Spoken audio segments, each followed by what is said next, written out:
The radio crackled with static at 3:47 hours, cutting through the pre-dawn silence of forward operating base Reaper like a knife through bone. Staff Sergeant Martinez jerked awake in the communications bunker, coffee splattering across classified flight charts as an encrypted transmission pierced the Afghan darkness.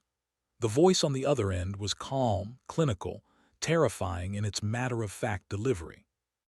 Mayday, Mayday, this is Bravo 7 Actual. We are compromised. Repeat, we are compromised. Unknown aircraft inbound, bearing 270. They're not showing up on any of our systems.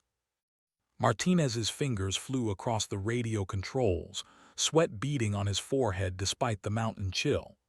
Bravo 7, this is Tower 1. Say again your position and nature of threat. Silence. Then the unmistakable sound of distant explosions bleeding through the transmission. Tower 1, we've got approximately 40 Taliban fighters moving on our position, but that's not the problem. The SEAL team leader's voice carried an edge Martinez had never heard before, not fear but something worse. Confusion. We're seeing aircraft signatures that don't match anything in our threat assessment database. Fast movers, but they're flying patterns that, Jesus Christ, they're flying patterns that shouldn't be possible. 300 miles northeast, Captain Raven Thorne was already strapping herself into the cockpit of her A-10 Thunderbolt II, muscle memory guiding her through pre-flight checks, while her mind processed the fragments of intelligence filtering through her headset. 27 months in-country had taught her to read between the lines of military speak. When Navy SEALs called for help, you listened. When they said something was impossible, you started praying. The Warthog's engines spun to life with their characteristic whine, twin General Electric turbofans breathing fire into the thin mountain air. Raven's call sign, Ghost, had been earned through 2 years of precision strikes that appeared and disappeared like smoke, leaving enemy positions in ruins while friendly forces swore they never saw her coming. Tonight, that reputation would either be cemented in legend or buried in the unforgiving terrain of the Hindu Kush. Ghost, this is Tower 1. You're cleared for immediate departure, bearing 090. Package details will follow once airborne. She didn't wait for the full briefing.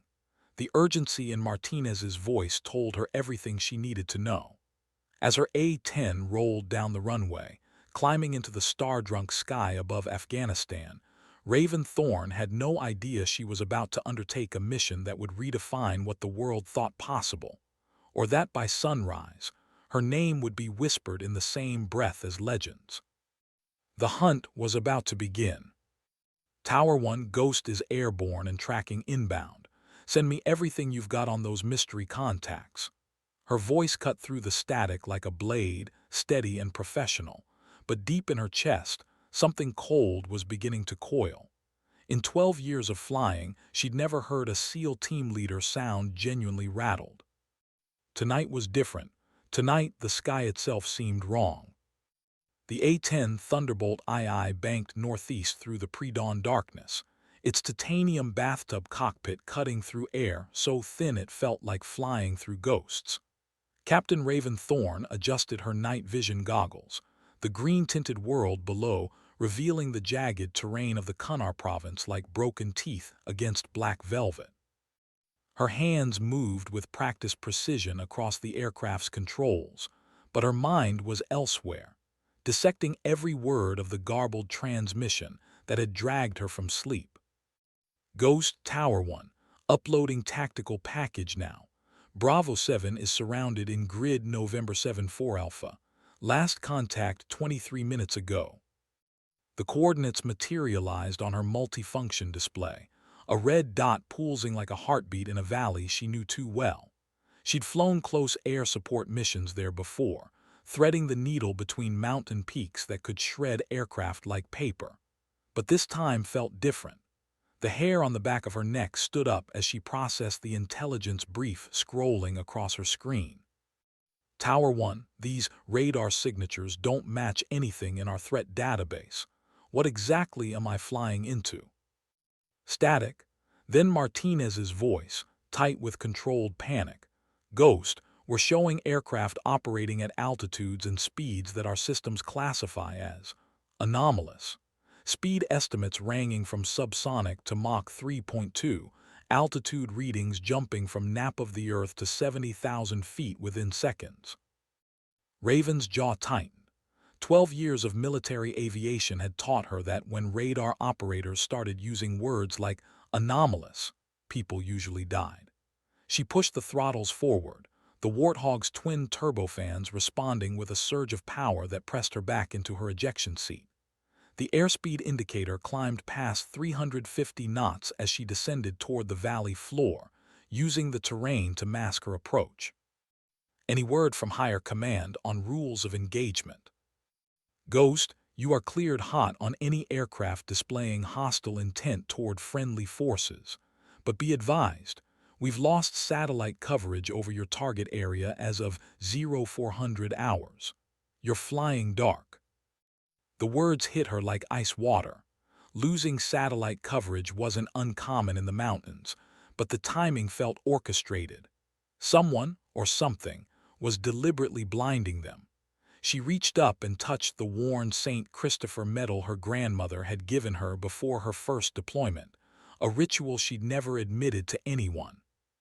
Copy Tower 1, going silent for final approach, Ghost out. She switched to the discrete frequency Bravo 7 had been using, hopping to raise the SEAL team directly. The radio hissed with white noise, then suddenly cleared as if someone had thrown a switch. Any station, this is Bravo 7 Actual. If anyone's listening, we need immediate air support. Unknown aircraft are conducting coordinated attacks on our position. I repeat, these are not conventional Taliban assets. They're using tactics and technology that. The transmission cut to static, replaced by a sound that made Raven's blood freeze. Laughter. Cold, electronic laughter bleeding through the radio like digital poison. She'd never heard anything like it, but somehow she knew with absolute certainty that whatever was hunting those Navy SEALs wasn't entirely human. The morning sky began to lighten ahead of her, revealing the killing ground where legends would be born or buried. The valley unfolded beneath Ghost's A-10 like a medieval battlefield carved from stone and shadow. Dawn light caught the peaks of the surrounding mountains, painting them in shades of copper and gold, while the valley floor remained shrouded in darkness. Captain Raven Thorne descended through 8,000 feet, her aircraft's radar warning receiver silent as death, never a good sign in contested airspace. She switched to her targeting pod, the infrared sensor painting the landscape in stark black and white. What she saw made her breath catch in her throat. The SEAL team's last known position showed clear signs of a firefight, scattered heat signatures that could be bodies, burning equipment, and something else. Something that didn't belong. "What the hell?" she whispered, adjusting the pod's focus. Scattered around the valley floor were geometric patterns that looked almost arranged. Perfect circles of disturbed earth, each exactly 30 meters in diameter, with what appeared to be metallic debris at their centers. Her targeting computer couldn't identify the material, labeling it simply as unknown alloy in clinical green text. Bravo 7 Actual, this is Ghost. I'm overhead your last known position. Do you copy? Static, then a voice so weak she almost missed it. Ghost, Jesus, we thought no one was coming. Relief flooded through her. Bravo 7, I need your current position and status. How many walking wounded? We're in a cave system approximately 2 clicks north of our original LZ. 4 KIA, 2 WIA. But Ghost, you need to know, whatever hit us wasn't Taliban. These things moved like nothing I've ever seen. Silent, coordinated, and they knew exactly where we'd set up our overwatch positions. Things, not fighters, not pilots, things. Raven banked the A-10 into a lazy orbit at 12,000 feet, scanning the surrounding airspace with every sensor at her disposal.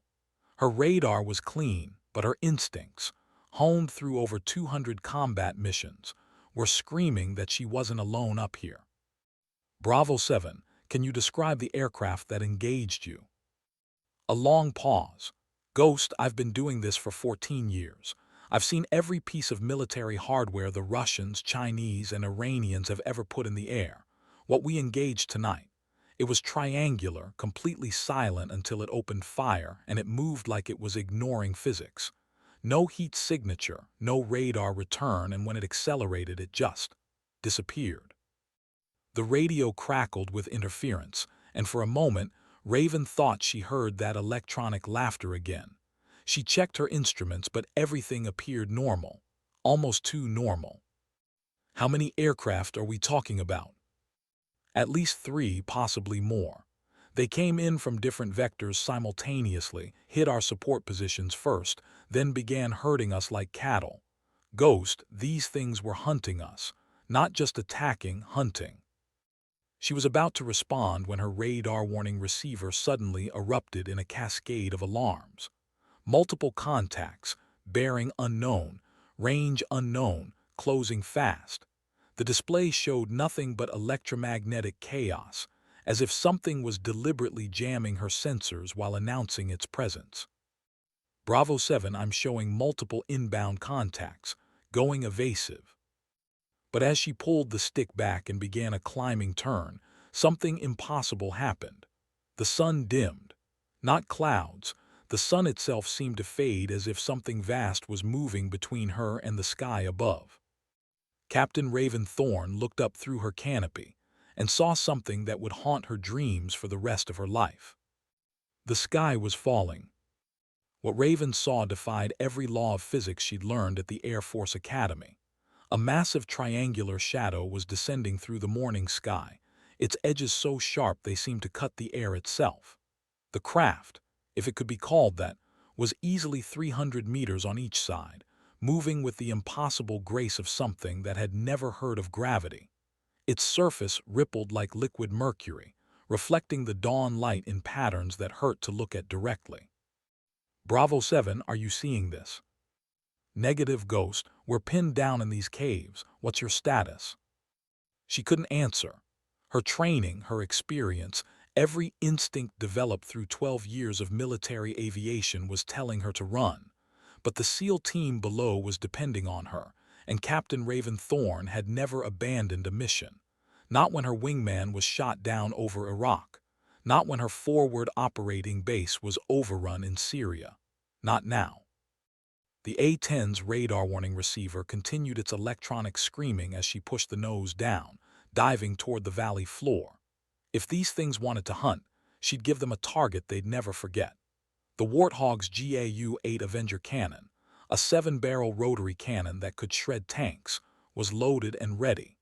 30mm depleted uranium rounds, 3,900 rounds per minute, designed to turn armored vehicles into smoking craters. Tower 1, this is Ghost. I am engaging unknown hostile aircraft over grid November 7-4 Alpha. These are not conventional assets. I repeat, not conventional assets. Ghost Tower 1, say again nature of targets. She almost laughed. How do you explain the impossible? Tower 1, I'm engaging aircraft of unknown origin displaying capabilities beyond current threat assessment parameters. Recommend immediate escalation to NORAD and CENTCOM. The massive triangle above her began to rotate, revealing weapon systems that looked like crystalline growths along its hull. They pulsed with a blue-white light that made her instruments flicker and her radio hiss with interference. Whatever these things were, they were about to demonstrate why the SEAL team had sounded so terrified. Bravo 7, I'm going to make a gun run on the primary target. When you see the fireworks, extract to the secondary LZ. 2 clicks east, near the river. Ghost negative, that thing is too big, you need to. Bravo 7, that's an order. I'll keep them busy while you move. She rolled inverted and pulled through into a screaming dive, the A-10's airframe groaning as she pushed it past its design limits. The altimeter unwound rapidly. 8,000 feet. 7,000, 6,000. The triangle grew larger in her windscreen, its alien surface rippling like water. She could see smaller craft detaching from its hull, sleek, dart-like fighters that moved with unnatural fluidity. At 3,000 feet, she squeezed the trigger. The GAU-8 erupted like the voice of an angry god spitting uranium fire at 25 rounds per second. The recoil actually slowed the A-10's forward momentum. 500 pounds of airplane momentarily held in check by the sheer violence of its primary weapon. Tracers reached out like fingers of light, connecting her aircraft to the triangle in a deadly embrace.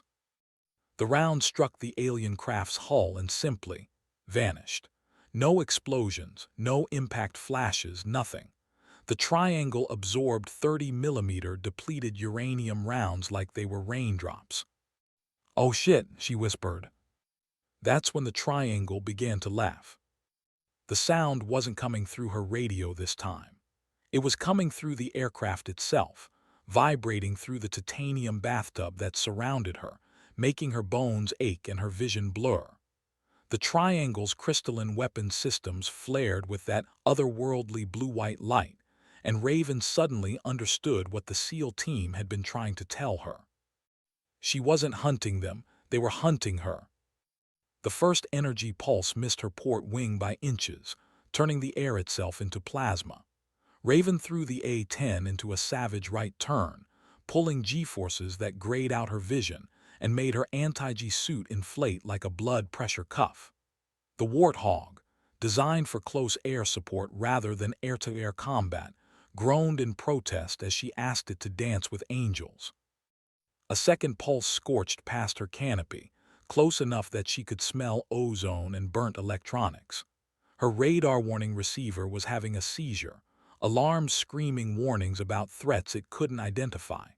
She jettisoned her external fuel tanks and pulled into a climbing spiral, using every trick she'd learned in 12 years of combat flying. Tower 1 Ghost. I am heavily engaged with multiple unknown aircraft. Request immediate backup from any available assets. Ghost Tower 1. No assets available for immediate support. Nearest friendly aircraft is 40 minutes out. 40 minutes?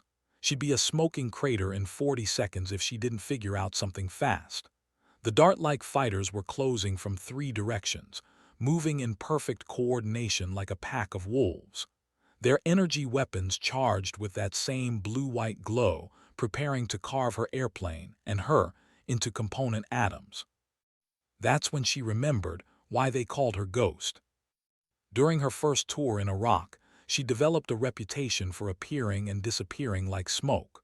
While other pilots relied on speed and firepower, Raven had learned to use terrain, weather, and misdirection. She'd slip through enemy air defenses like a whisper, strike her targets, and vanish before anyone knew she'd been there. Now, facing impossible odds against impossible enemies, she fell back on the skills that had kept her alive through 217 combat missions. Bravo 7 Ghost. I'm taking these things on a tour of the local geography. Use the distraction to reach extraction. Ghost, those things are too fast. You can't outrun them. She smiled grimly, pulling the A-10 into a knife-edge turn toward the mountains. Who said anything about outrunning them? The valley walls rose around her like the jaws of some prehistoric beast, peaks shrouded in morning mist and cloud. This was where her reputation had been forged, threading the needle through impossible terrain at impossible speeds, using the landscape itself as both weapon and shield. Behind her, the alien fighters followed with predatory grace, their energy weapons charging for the kill shot that would end the career of Captain Raven Thorne. They had no idea what they'd gotten themselves into. The mountain peaks closed around Ghost's A-10 like granite fingers, the valley narrowing to a razor-thin corridor barely wide enough for her aircraft's 40-foot wingspan. Morning mist clung to the rock walls, creating a maze of visibility that would challenge even the most experienced pilot. Raven had flown this particular valley twice before, once during a search and rescue mission, once while providing close air support to Rangers pinned down by sniper fire. She knew its secrets. Her pursuers didn't. The lead alien fighter, sleek as a blade and twice as deadly, closed to within 500 meters, its energy weapons cycling through their charging sequence. Blue-white light pulsed along its crystalline weapon nodes, building toward a discharge that would vaporize her aircraft and scatter the pieces across 3 square kilometers of Afghan mountainside. "Come on," she whispered, watching her airspeed indicator. "Just a little closer." The valley curved ahead, a sharp left turn around a granite outcropping that rose nearly vertical from the canyon floor. She'd made this turn before at 280 knots in perfect weather. Now, she was pushing 340 in reduced visibility, with 3 impossible aircraft trying to paint her tailpipes with energy weapons that belonged in science fiction. At the last possible second, she pulled the stick hard left and kicked the rudder, the A-10's massive airframe sliding sideways through the turn like a controlled crash. G-forces crushed her into her seat as the aircraft's titanium bathtub groaned under stress loads it was never designed to handle. Her vision tunneled, but through sheer will and muscle memory, she kept the nose pointed where it needed to go. The lead fighter tried to follow. Physics, it turned out, applied to alien technology after all. The craft hit the canyon wall at what she estimated was Mach 1.2, its exotic hull crumpling against ancient granite with a sound like thunder mixed with breaking glass. The explosion lit up the valley like a miniature sun, sending shockwaves bouncing off the rock walls and rattling her instruments. Tower 1 Ghost, Splash 1 Bandit, 2 remaining. But her celebration was premature. The explosion's light revealed something that made her blood freeze. The destroyed craft's wreckage wasn't metal or composite, it was rebuilding itself. Fragments of the alien fighter were flowing like mercury, rejoining, reconstructing. Within seconds, what should have been smoking debris was lifting off the valley floor as a fully functional aircraft. "You've got to be kidding me." The reformed fighter and its wingman accelerated after her with renewed fury, their energy weapons charging faster now, as if her small victory had only made them angry. The valley ahead opened into a broader canyon, but that worked against her. More room for her pursuers to maneuver, fewer opportunities for the terrain tricks that had saved her life so far. She needed a new plan. "Bravo 7 Ghost, what's your status?" "Moving to extraction point. But Ghost, we're seeing more activity. Ground-based contacts moving toward your position." More contacts, because apparently 3 impossible aircraft trying to kill her weren't enough. She checked her fuel gauge, 20 minutes remaining at current consumption. Her ammunition counter showed 847 rounds for the GAU-8, enough for about 13 more seconds of firing time, against enemies that could reconstruct themselves from their own wreckage. The odds were getting better by the minute. The valley opened ahead into what local pilots called the graveyard, a broad bowl surrounded by peaks, where 4 different aircraft had been lost over the past 2 years. The morning sun had finally burned through the mist, revealing the twisted wreckage of an Afghan Air Force helicopter on the valley floor, its rotor blades bent like broken prayers. "Perfect." Captain Raven Thorne smiled for the first time since taking off, her mind working through a plan so crazy it just might work. The alien fighters were faster, more maneuverable, and apparently immortal, but they'd made one critical mistake. They'd followed her into her domain. The graveyard stretched below like an amphitheater of death, its floor littered with the bones of aircraft that had challenged the mountains and lost. Raven pushed the A-10 into a shallow dive, building airspeed as the 2 alien fighters closed in behind her. Their energy weapons were fully charged now, blue-white light pulsing with predatory hunger. She had perhaps 10 seconds before they opened fire. At 400 knots and descending through 3,000 feet above the valley floor, she activated her countermeasures, flares and chaff designed to confuse heat-seeking and radar-guided missiles. The alien weapons probably worked on entirely different principles, but desperation makes philosophers of us all. The flares bloomed behind her like dying stars, filling the morning air with white-hot magnesium. For a moment, the pursuing craft seemed confused, their smooth flight paths wavering as their targeting systems tried to process the sudden thermal noise. That moment was all she needed. Raven pulled the A-10 into a climbing turn so violent that her anti-G suit couldn't compensate. Blood drained from her brain as she pulled 7GS, her vision graying at the edges, but muscle memory kept her hands steady on the controls. The aircraft groaned and shuddered, stressed beyond its design limits, but the Warthog was built for punishment. The alien fighters followed, their grace and speed turning the climbing turn into an elegant spiral of death. They were faster, but the A-10 could turn inside them, and in a tight space like the graveyard, that advantage might be enough.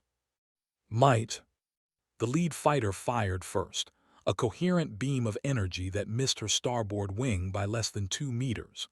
The air itself caught fire where the beam passed, leaving a trail of plasma that made her instruments flicker.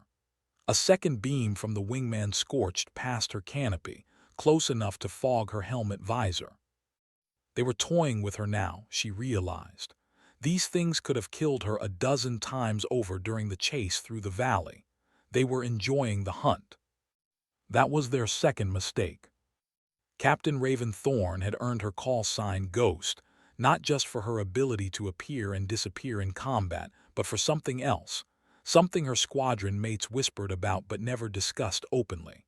When pushed beyond her limits, when facing impossible odds, Raven Thorne became something more than human. She became the thing that hunted the hunters. At 4,000 feet above the graveyard, surrounded by enemies that defied physics and logic, she felt that familiar cold fire ignite in her chest. The same feeling she'd had over Baghdad when her wingman was shot down. The same feeling during the siege of Forward Operating Base Chapman, when she'd held off an entire Taliban company single-handed. The feeling that said, enough. Tower 1 Ghost, I'm going to try something stupid. Ghost Tower 1 define stupid. She rolled inverted and pulled the nose toward the valley floor, the altimeter unwinding like a broken clock. 3,500 feet, 3,000, 2,500. The alien fighters followed, their energy weapons charging for the kill shot they'd been savoring. 2,000 feet, 1,500, 1,000. At 500 feet above the rocky floor of the graveyard, traveling at nearly 500 knots in a vertical dive, Captain Raven Thorne did something that would be talked about in pilot bars for the next 50 years. She ejected. The A-10 Thunderbolt II had one of the most reliable ejection seats in military aviation, a rocket-powered ACES II that could punch a pilot clear of a dying aircraft in less than 2 seconds. As Raven's seat fired, launching her up and away from the diving Warthog at 14 gs of acceleration, she watched her aircraft continue its suicidal plunge toward the valley floor. The alien fighters, focused entirely on their diving prey, followed. They realized their mistake exactly 1.2 seconds before impact. The first fighter tried to pull out, its exotic propulsion flaring with desperate energy. It almost made it, almost. The aircraft's underside kissed the rocky floor of the graveyard at 400 knots, cartwheeling across the landscape in a spectacular display of disintegrating alien technology. The second fighter managed to arrest its dive, but in doing so, it flew directly into the path of 10,500 pounds of titanium-armored ground attack aircraft traveling at terminal velocity. The collision was biblical. Hanging beneath her parachute, drifting down through the morning air above the most beautiful fireball she'd ever seen, Captain Raven Thorne began to laugh. Not the electronic laughter of her alien pursuers, but the very human sound of a woman who just pulled victory from the jaws of certain death. Her radio crackled as she descended toward the valley floor. Ghost, Tower 1, what's your status? Tower 1 Ghost, she had to shout over the sound of burning wreckage below. Mission accomplished. Request immediate extraction. But even as the words left her mouth, she knew the mission was far from over. The massive triangular craft was still out there somewhere, along with whatever ground forces were converging on her position. She'd won this battle through cunning and desperation, but the war was just beginning. Her boots touched Afghan soil as the morning sun climbed higher, painting the graveyard in shades of gold and shadow. In the distance, she could hear the distinctive whine of helicopter rotors, friendly aircraft inbound for extraction. But she could also hear something else, a low harmonic thrumming that seemed to come from the earth itself. They weren't done with her yet, and deep in her soldier's heart, Captain Raven Thorne was glad. She'd spent 12 years hunting conventional enemies across 3 different war zones. Now, finally, she'd found something worthy of the legend she'd become. The real fight was about to begin. The rescue helicopter's rotors carved through the thin mountain air as Captain Raven Thorne gathered her parachute on the valley floor, the silk still warm from their descent through the morning sky. The U-60 Black Hawk settled into a hover above the graveyard's rocky terrain, its crew chief already preparing the rescue hoist. But Raven's attention was focused on something else, the way the alien wreckage was behaving. Instead of cooling and settling like normal crash debris, the scattered pieces of exotic hull material were vibrating, moving, reaching toward each other like metallic fingers seeking reunion. She'd seen this before when the first fighter had tried to reconstruct itself, but now she was close enough to study the phenomenon. "Incredible," she whispered into her survival radio. "Tower 1 Ghost, the crashed aircraft are attempting self-repair. Recommend immediate scientific analysis team deployment." "Ghost Tower 1, priority is your extraction. Science team will follow." But science teams took hours to deploy, and these things were rebuilding in minutes. She keyed her radio again, this time on the frequency the SEAL team had been using. "Bravo 7 Ghost, what's your position?" "2 clicks out from extraction point. But Ghost, we've got a problem. Those ground contacts I mentioned, they're not Taliban." The rescue hoist touched down beside her, and she clipped in automatically while processing the SEAL's words. As the Black Hawk lifted her away from the graveyard, she got her first aerial view of what they were facing. Her blood chilled. Moving across the valley floor in perfect formation were approximately 30 figures that looked human at first glance but moved wrong. Too fluid, too coordinated, like a single organism controlling multiple bodies. They wore what appeared to be advanced tactical gear, but the material had the same mercury-like quality as the aircraft hulls. "Bravo 7 Ghost, I'm seeing your ground contacts. Recommend you avoid engagement and proceed directly to extraction." "Negative Ghost, they're between us and the LZ. We're going to have to fight through." The Black Hawk climbed through 2,000 feet, giving her a broader view of the tactical situation. What she saw made her grab the crew chief's shoulder and point toward the eastern ridge line. "Tell the pilot to look east, now." Rising from behind the mountains like a dark moon was the massive triangular craft she'd encountered earlier. But it wasn't alone. 2 more triangles flanked it, each one easily the size of an aircraft carrier, their hulls rippling with that liquid mercury sheen. They moved in perfect synchronization, casting shadows across the valley that seemed to absorb light rather than merely blocking it. "Tower 1, this is Rescue 6. We are observing 3 large aircraft of unknown configuration approaching from the east.